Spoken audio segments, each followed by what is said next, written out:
The lights in the theater were soft and blue, like early morning before the sun fully wakes.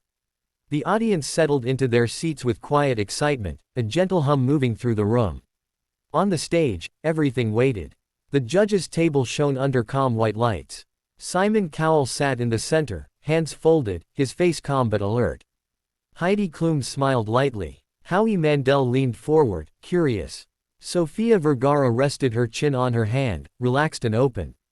This was another audition day, another hopeful story about to begin. From the side of the stage, a man waited alone. His name was Mateo Reyes. He was Filipino, slim, and dressed simply in a clean white shirt and dark pants. His hair was neatly combed, his shoes slightly worn. He stood very still, breathing slowly, listening to the sound of his own heart. For years, he had imagined this moment, but imagining was easy. Standing here was not. Mateo grew up in a small coastal town in the Philippines. Music was always around him, like the air and the sea breeze. His father fixed fishing boats during the day and played old songs at night. There was one voice Mateo never forgot. It came from a scratched CD his father loved more than anything else. Elvis Presley. When Mateo was a child, he did not understand the words, but he felt the feeling. The sadness, the warmth, the strength. He would sit quietly, listening, copying the sound when no one was around. Life, however, does not stay simple. When Mateo was 16, his father became sick. Medical bills grew heavy, and music became something that belonged to the past. Mateo worked wherever he could. He cleaned shops, carried boxes, and later worked as a hotel cleaner. Singing stayed hidden inside him. He sang softly while working, just enough for himself.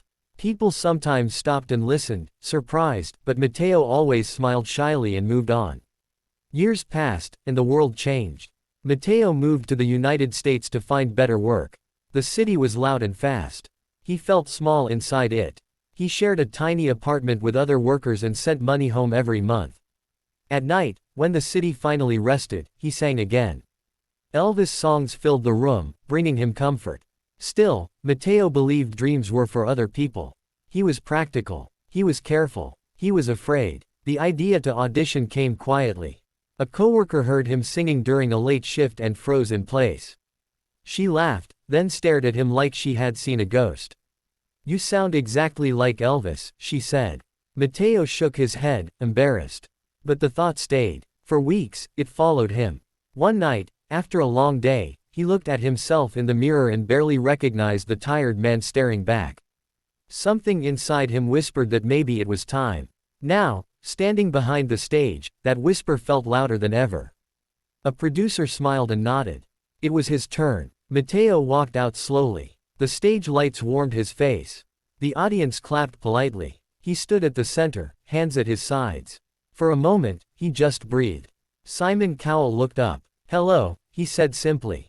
"What's your name?" "My name is Mateo Reyes," he replied, his voice soft but clear. "And where are you from?" Simon asked. "I'm from the Philippines," Mateo said. His accent was gentle, careful. "What will you be doing for us today?" Heidi Klum asked kindly. "I will sing," Mateo answered. He swallowed, then added, "an Elvis Presley song." There was a small shift in the room. Elvis songs were famous. Dangerous, even. Many had tried. Few had succeeded. Simon leaned back slightly. "Okay," he said. "Whenever you're ready." The music started slowly. A familiar melody filled the air. Mateo closed his eyes. The first note came out quiet, almost unsure. Then something changed. His voice deepened, warmed, and grew strong. It was rich and smooth, carrying the weight of memory and longing. The audience reacted instantly. Heads lifted. Whispers spread. A woman covered her mouth. Mateo did not see any of this. He was somewhere else. He was a child again, sitting on the floor, listening to his father's favorite song. When Mateo opened his eyes, the room felt different. His voice moved easily, confidently, as if it had been waiting for this moment all its life.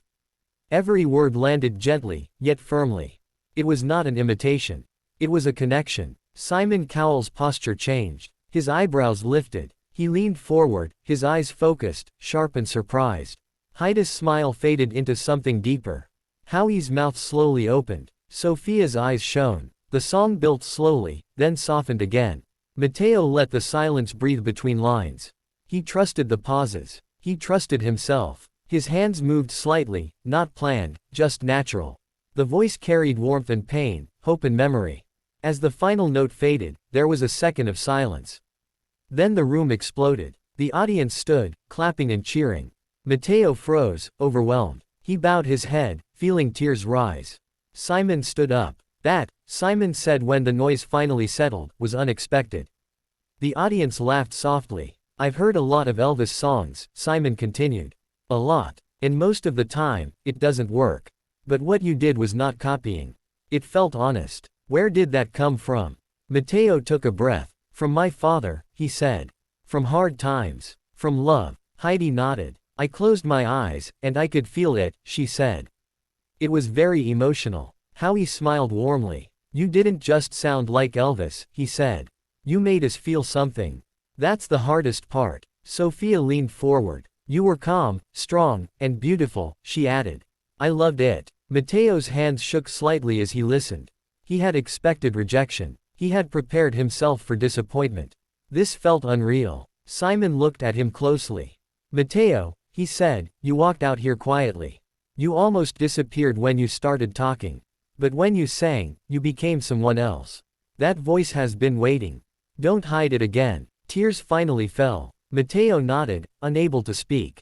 The votes came quickly. 4 yeses. The screen behind him lit up.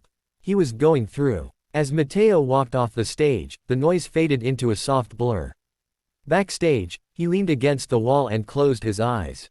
For the first time in years, his chest felt light. Later that night, alone in his apartment, Mateo called home. His father's voice was weak but happy. Mateo played a recording someone had sent him.